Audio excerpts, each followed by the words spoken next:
Hello, and welcome to today's episode of the Authentic Uprising podcast. I'm your host, Jill Simons, and I'm so excited to grow in the radical art of standing in what God says about you with you today. The show is a place where we pour into the sense of who God is, who we are, and how we can live more in the freedom that He has for us every single day.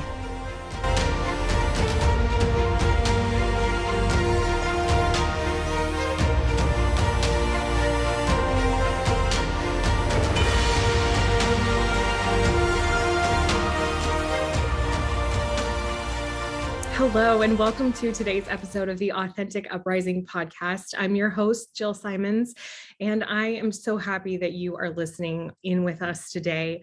I have such a wonderful guest with me today to talk about this month's topic, which, as we introduced last week, is this idea that our work determines our worth. And I think this is like one of the most American lies that you can get, where this is something that has just been bred into us in so many ways by the nature of our society and the reality of the American dream, that really when you work hard, you can achieve great things. And obviously, that's not the lie. The lie is that what your value is as a human depends on that. And that's what we want to get super clear on today, is not the fact that we shouldn't work, that we don't work, that we separate ourselves from work, but that we show up to our work in the right way. And that's what our guest is going to speak so beautifully into today. So her name is Sandy Pharon. She is an abundant health and wellness coach, and she also maintains a full-time job. So she is full on the work front, but also full on the worth front. She knows what it is to live in both of those vacations out of the truth of who she really is. So thank you so much, Sandy, for being here with me today. Thank you, Jill. It is my absolute pleasure to be here.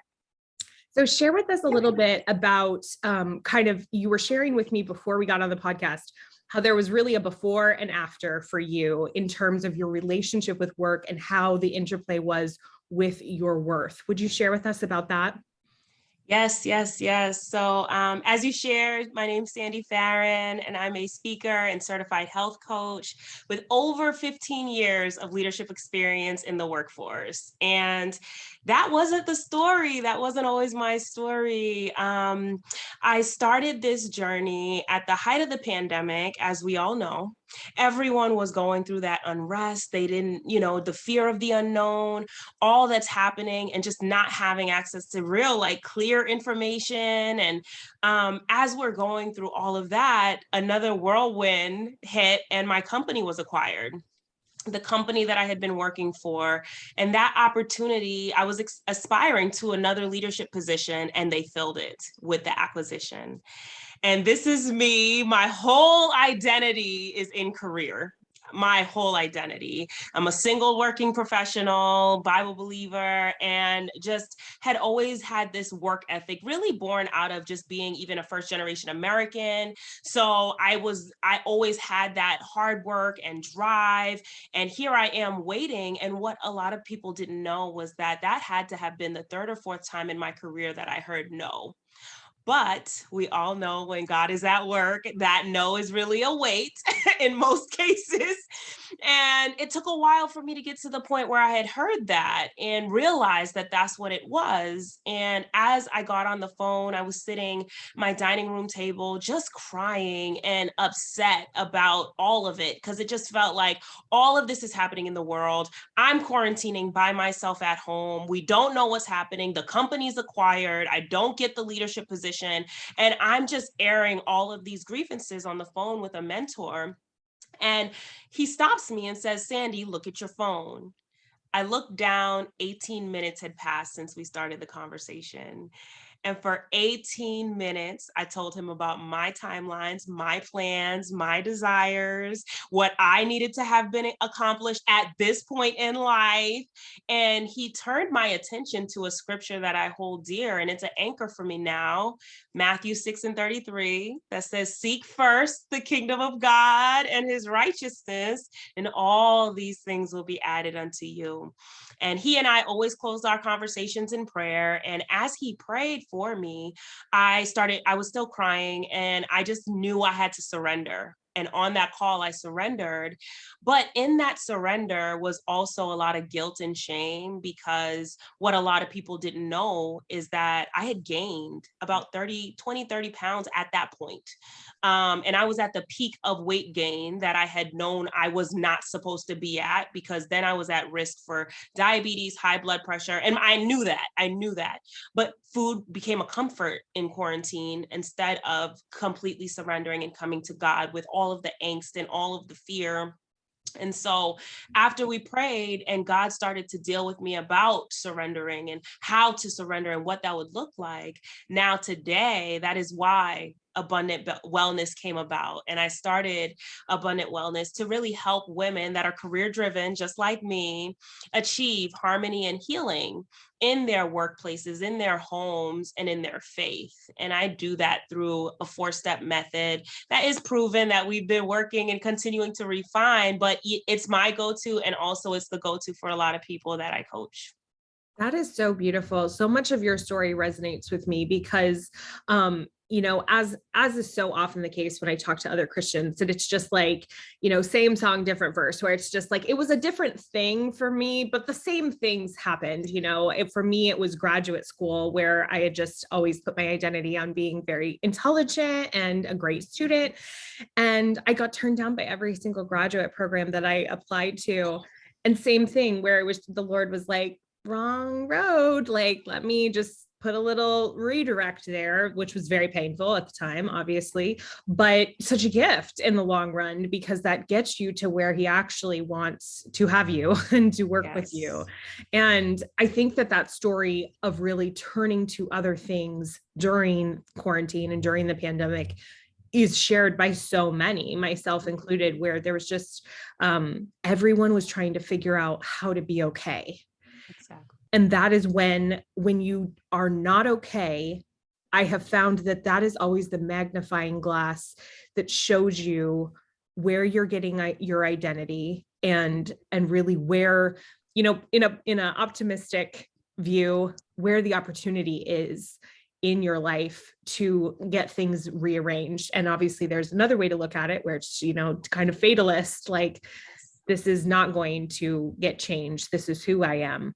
And that's why I love the fact that you help people on the health front with this transformation that's kind of a microcosm of the transformation that Christ invites us into as he comes into our hearts and changes us.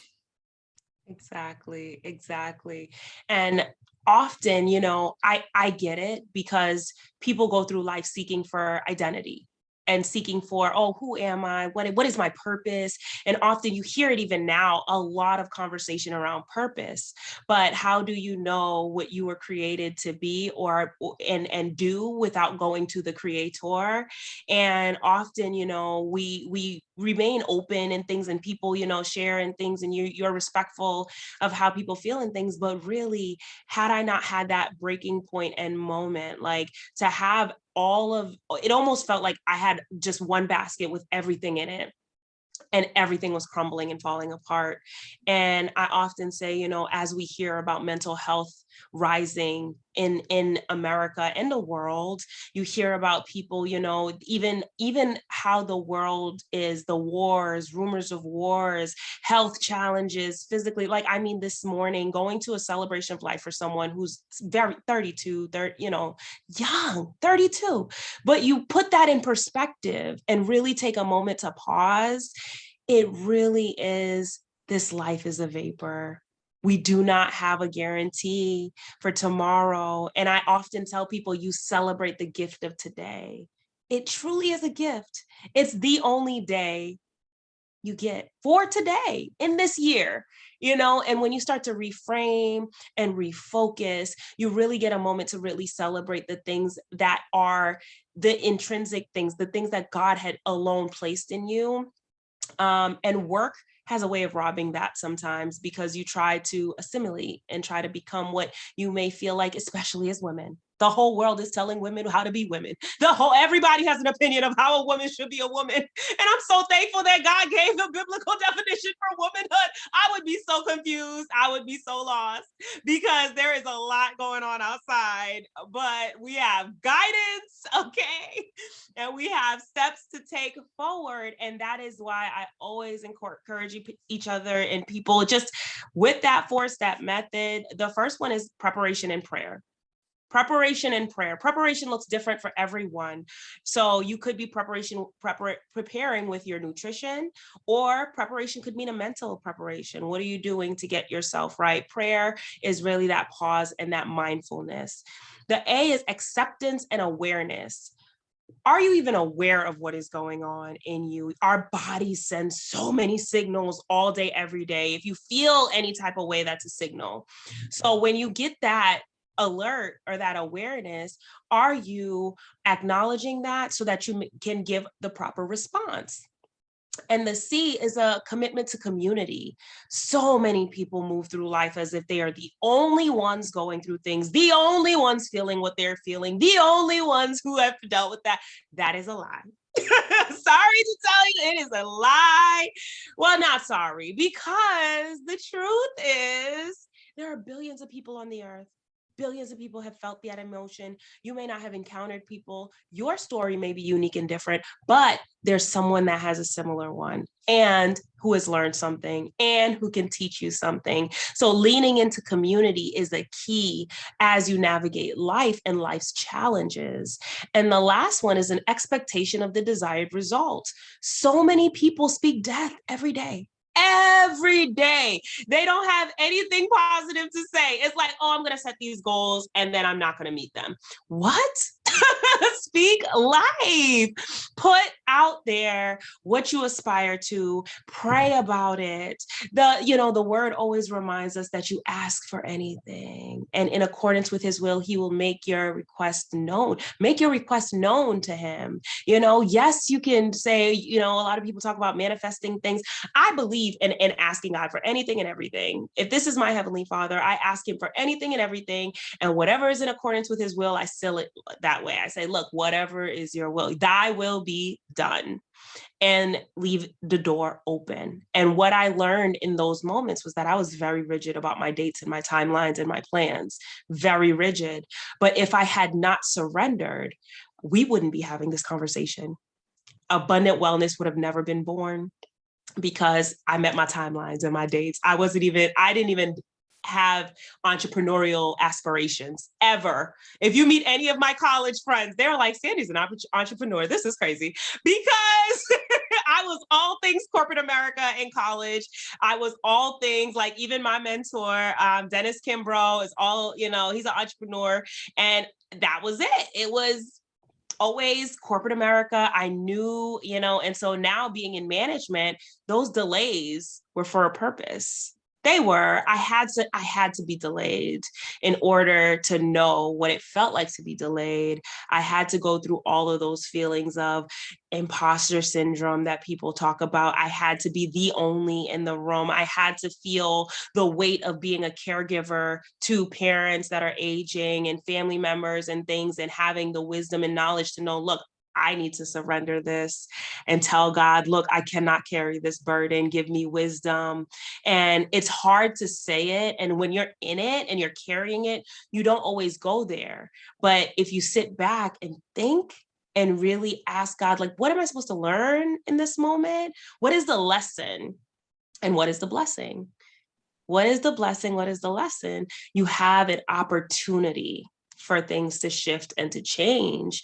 And unfortunately, we don't always have that lens when we move through life, but it's learning, it's growing, it takes time. And even what you shared with grad school, it takes time, because it hurts to be rejected and feel like, oh, this is a rejection, this is a delay, this is a denial. Like, you tell yourself all of these stories, but in reality, it's for your good.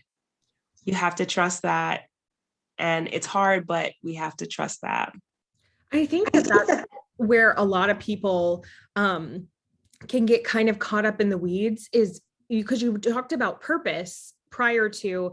And I think that there is this huge push within Christian circles, and not wrongly so, to really be purpose driven, which of course we want to be looking at what is it that the Lord's inviting us into doing concretely to serve, his will in the world. But at the same time, I see so many people pursuing purpose without having gotten kind of the first piece of the puzzle in place. And they're still pursuing purpose from this place of, because I need to be worthy of XYZ. And I don't have that awareness that God is for me, even when I haven't accomplished anything for him that day. I think maybe intellectually we're there. We say, I know I don't have to do anything for God, et cetera, et cetera. But is that actually like what our actions are showing? Because that's where I was for a long time, was this very like, no, I know, like it's all free from God and praise God and thank you. But also I need to do this to, earn my worth, like same breath. That's so true, because I think a lot of it is because we've just been so wired. And you said it when we opened up, like you had to earn your worth. You had to earn it. Like the concept for us to actually accept grace, like that undeserved favor, like you're enough. Like you hear so many people say, oh, I'm enough, but they have amassed all these things and done all these things and then finally say it. It's like, no, you are enough. Before the foundations of the earth, he knew you. You were born enough. The fact that you're here, you're enough. You don't have to do enough. If you don't do another thing, if you don't check another box, if you don't accomplish another goal, you are enough. But it's hard to accept that in certain spaces and places. But that's why it's so important to always be leaning into the truth of the gospel. And what did God say about you? Not people, because social media will have you in a mode of always comparing and always reading up and always looking for that validation or that encouragement that you're worth it. But that's why I say, I start my day with prayer and pouring into self. And that pouring into self allows me to keep my mind focused on the fact that I'm enough. I've shown myself that I'm enough, because every morning I get up and I've spent time with my Father. I've read the word, I've prayed, I've taken walks, I've exercised, because often those are the things that go first when you're so busy, and I shared with you before we started recording that my accountabilities, I'm an IT manager in a Fortune 500 company and also building my entrepreneurial endeavors. However, if I don't pour into myself in the morning, where's the time? Like the time is gone. It's a finite commodity. And so I give the best first thing in the morning to the things that I know I need in order to show up as the best version of myself, the best version. And I tell it to my colleagues, the best version of myself has prayed. Okay. I have read my Bible. Don't ask me to come to the meeting without prayer, y'all. You don't want that, Sandy. She's no fun. The fun Sandy has had prayer. She's had her water. She has read her Bible. And she has had a moment to reflect and go outside and take a walk and get some sunlight. And that is important to have, like I said, the awareness of self. I was running so fast. I had so much of my identity. Like, it's extra if someone shouts me out in a meeting. It's extra if someone says you did a great job on this presentation, because I've already spent time with the Father and he's already said everything to me this morning in the word. He's had a chance to fill my cup that now I'm overflowing. And so many people said that to me. How are you so excited and happy? How do you have, like, I have a colleague who I'll jump on the meeting and he'll say, oh, you're my sunshine. And it's so sweet. And I say, oh, thank you, thank you. But I have a joyful countenance, not because that is something that you can always maintain. Obviously, you have sad times, you have moments of anger and frustration, but when you spend the time pouring in so that when you go to give out, you can give from a place of fullness, of joy. Like, burnout is real. Burnout is real. Being overworked is real. The identity crisis is real, but you must commit to not only your relationship with God, but you must commit to actually spending time with yourself. What are the things that you enjoy doing? What are the things that really fill you up and give you joy and spark that joy for you, and doing those things? Because if you're always running and running and running and running, some things aren't for you to do. And it's learning to say the no when you need to say the no, and knowing when to sacrifice when you need to sacrifice, but also finding times of rest.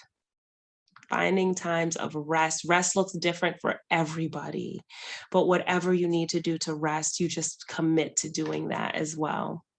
I think obviously there's so much wisdom in what you're sharing. And I think that where people can get tangled sometimes is in how they mentally frame those times. Because I love that you said you were spending time with the Father. And I think that that's such a helpful framing for us, is when we think about that time that we take away for ourselves. It is for ourselves, but really it's time to step into that identity that we're a child in the family of God. And we actually have the room and the space to do these things, because we're not the people that are like doing the providing or bringing things about the way that a parent is in the family. Really, our correct relationship and disposition to God is that of a child, really just receiving this. And so receiving the gift of the fact that he created water for us, that he wants to speak to us, that there's this beautiful outdoor world for us to explore, receiving all of those things at the beginning of the day. What a beautiful way to frame the experience, so that then, that joy and stuff you're talking about really is the fruit of the Lord in you, which is what we know, like you said, doesn't always look exactly the same, but does persist despite what circumstances are and what other things are going on in your life, because it's not self-generated. And I think that that's such an important distinction, is that so many times people look at, kind of stereotypical self-care activities as being another thing that's self-generated, to like you taking care of yourself to be yourself better, instead of looking at it as this is time that you set aside for the Lord to take care of you, so that then you can go take care of what you need to go take care of in your life. It's true. It's true. Often, I tend to try to move through life in a mindset of, I pray as if it's up to God. Like God alone can do it. Pray as if it's up to God, but work as if it's up to me. And so that way it's that shared partnership, and things that are beyond my reach are beyond my reach. I do not overextend about, because sometimes I often wonder, like when we have moments where you feel like you absolutely cannot take a moment for yourself. Like if you take a step back and take inventory on your week, even if you spent a full week writing down how you spent your time, use your calendar, color code your calendar, and figure out, okay, what is consuming my time? Then you have a good pulse on, okay, what matters to me? Now I know we have to work and things, but if you look at your week and the bulk of your week is just all work activities, you're not pouring into family, what is that? Is that of value to you? It may not be. It may not be, because family is priceless. Those relationships with friends that are healthy relationships with friends are supposed to fill you up too. And they're mutually beneficial. Serving others in your faith-based community, mutually beneficial. That'll fill you up too. But often it's like, I don't have time for that. I don't have time for this. I don't have time for that. You do have time. We all get 24 hours. We all get 24 hours. However, if you maximize your 24 hours, people are often like, how do you have time to do all that you're doing? I said, because I block my calendar. I'm also big on blocking chunks of time. Like my phone will go from a 6:30 a.m. alarm for a prayer call, and then it goes to a 10 do not disturb. So between 9 and 10 a.m., I may respond to text messages and things, but rarely not. I don't, because I try to use that first half of my morning. Getting up earlier is beneficial, because you have more time in your day, but that means you must go to bed early. You cannot be getting up early and then go to bed late, because then, we're out of balance. However, look at your calendar, take that inventory, and then start to block time. I often tell people, if it's not in my calendar, it's not happening. Like, do I know you? I don't know if I do. If it's not in the calendar, I don't know. I'm not committed. I'm not, it's not in the calendar. I'm not committed. The only things that are not calendared that I'm committed to truly are the morning workouts, are the time in prayer, are the Bible reading in the morning. Like those things, I don't have to put them in the calendar. I'm fully committed to that. That's natural routine and flows of the day. But if it's other activities, putting them in your calendar will also hold you accountable, because it puts you in a position to see, okay, you know what? I don't think this is the week for game night. I have a lot going on.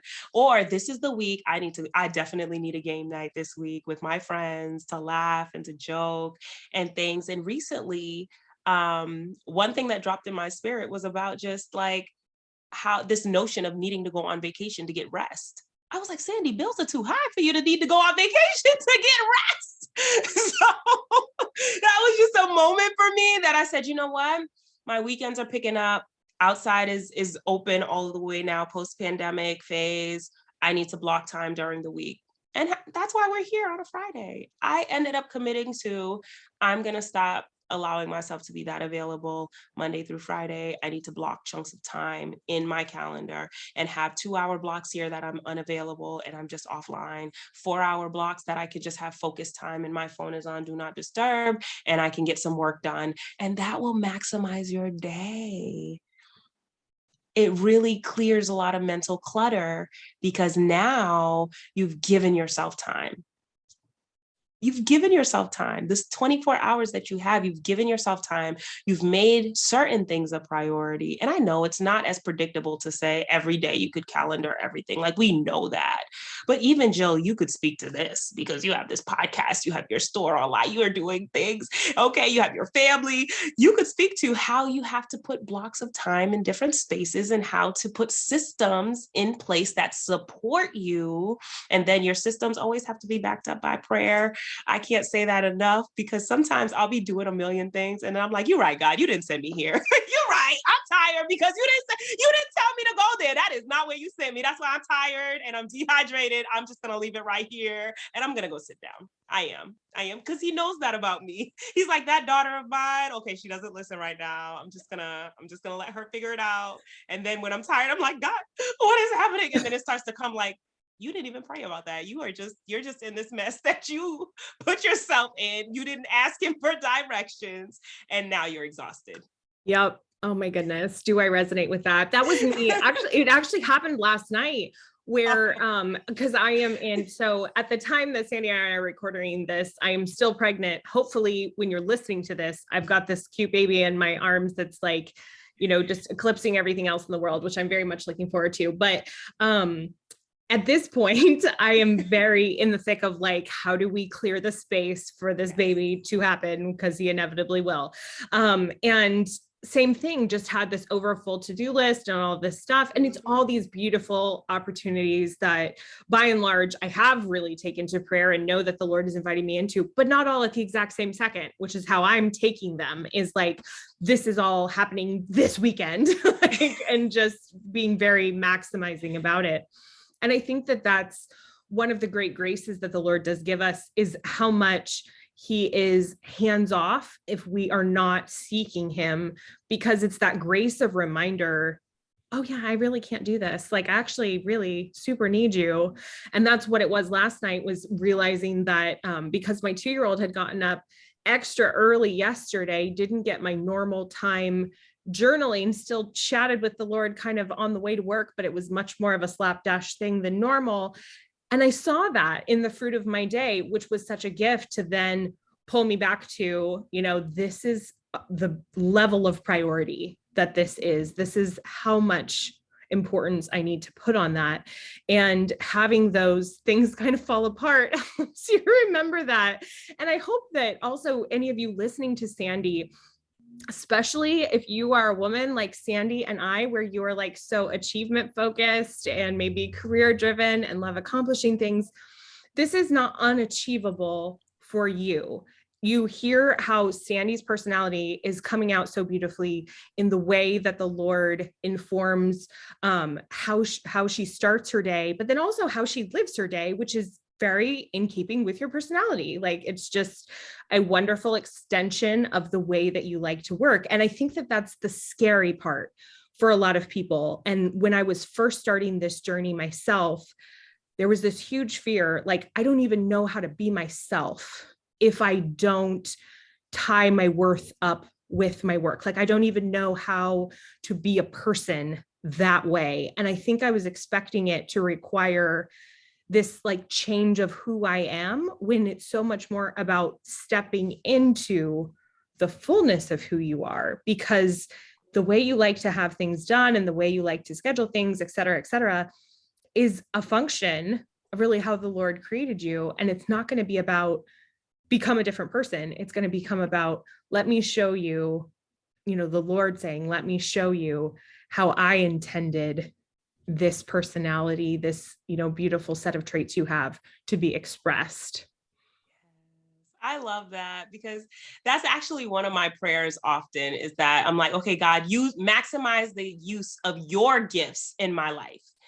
Because I used to think I was too much, because I'm so achievement oriented, like you said, like just really driven. I've always been that way, always had a growth mindset. Now we're defining things, right, with different terminology. But growing up, I didn't know about a growth mindset, but I've always had a growth mindset, been curious about different things, avid reader. And then as I started to mature and started traveling for work, I was a consultant for a number of years. And so flying out every Monday, coming back Thursday, I was the only one to go to college out of state, live out of state, and came back. And now it's just like, I've always been that person. Like I always have trips booked, and I'll road trip places. I solo travel every year by myself. People are like, what are you doing by yourself? I said, Jesus got me. Okay, there's a lot of ministry to do. There's a lot of ministry I'm not going to be missing. I'm not going to be missing, because there's a lot of work to do. So God will not let me come up missing, and he will get me back. And I just live my life that way. But the beauty has been freeing, being free to really be my true self and my authentic self, because I've found on the solo trips, just being still and really being able to read the word, being able to read different books. I tend to like bring a couple books with me on vacation. I always love to kind of sit and get out early in the morning, walk the beach and things. And even when I road trip, like I live in Massachusetts, but I'll drive to New Hampshire often and spend sometimes a weekend in New Hampshire, and just being able to see the mountains and think about how like God really, I'm like, God, you really did this in six days? Like you did all this in 6 days? Like, it's just like, I'm always asking him questions. I'm like, you really did this? Like, but it just, but it gives you so much.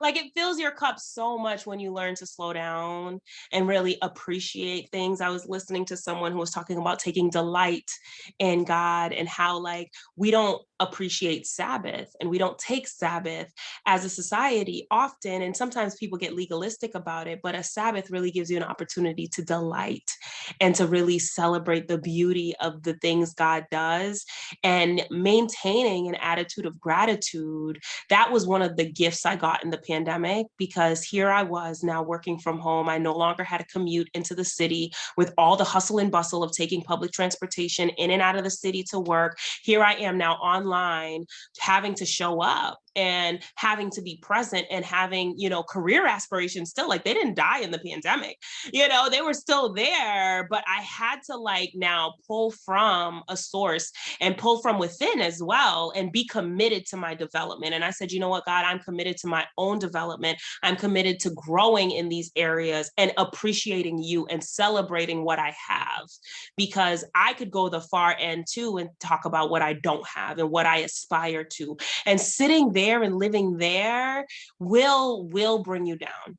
It's like, okay, acknowledge what you would like to have, put pen to paper, dream, pray about it, have goals. Like I still have a lot of big goals, that scary goals. I mean, some of them are like, okay, some of them are like, okay, Sandy, okay.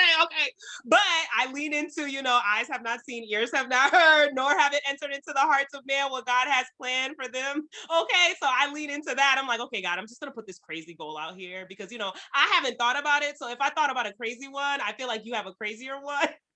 So I just do things like that to keep myself joyful and myself excited, not only about this walk of faith, but life. There's so much going on. There is so much going on. But if we could get back our joy about the excitement around life, the beauty. I mean, Jill, you gonna bring this new baby? Okay, look, tell my nephew. Because I'm just that person. Like I claim everybody's kids. I'm everybody's auntie. I am a friend to all. And that is because of the joy of the Lord. It all is the joy of the Lord, because I used to just have so much fear about relationships, so much fear about even doing things like this and being transparent, being vulnerable, telling people I was struggling with my weight and eating habits, and telling people I was a chronic overachiever. Like, I struggled for so long, like, to even be in a church community and say, like, my identity was my job. Like, that's what that was. But once I surrendered that stuff, opportunities chased me. This new opportunity at work in that company, I'm now managing about 15 people in my corporate job. That came to me. I didn't apply for it. I didn't go looking for it. In fact, I said, you know what? I just sat down and you all came in here. I was like, get up, get moving. Come on, we're running. But opportunities will chase you now, because you've made the main thing the main thing. We show up completely differently when our cup is full. People know when you're tired and you're burnt out and you're exhausted. People know when you're over it, and you don't always get grace for that. Especially as women, we don't always get grace for that, but we sometimes have to extend grace when people are short-tempered and angry and quick and nasty and things. And I said to a colleague the other day, I'm like, this season requires a lot more grace, because people are just exhausted, and you're showing, there's all this ugly behavior out here in the world.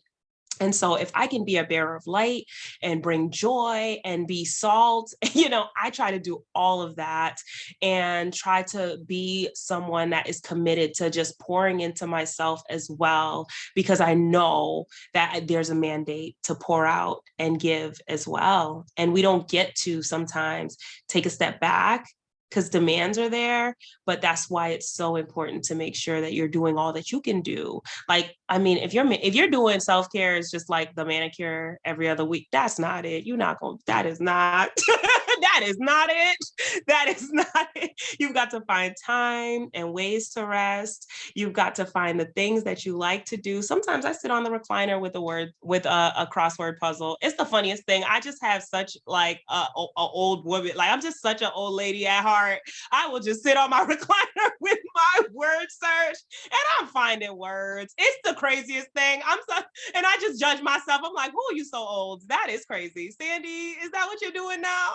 But have fun with yourself. Just laugh at yourself and keep it light, and find ways to celebrate and be joyful, because work is always going to be there.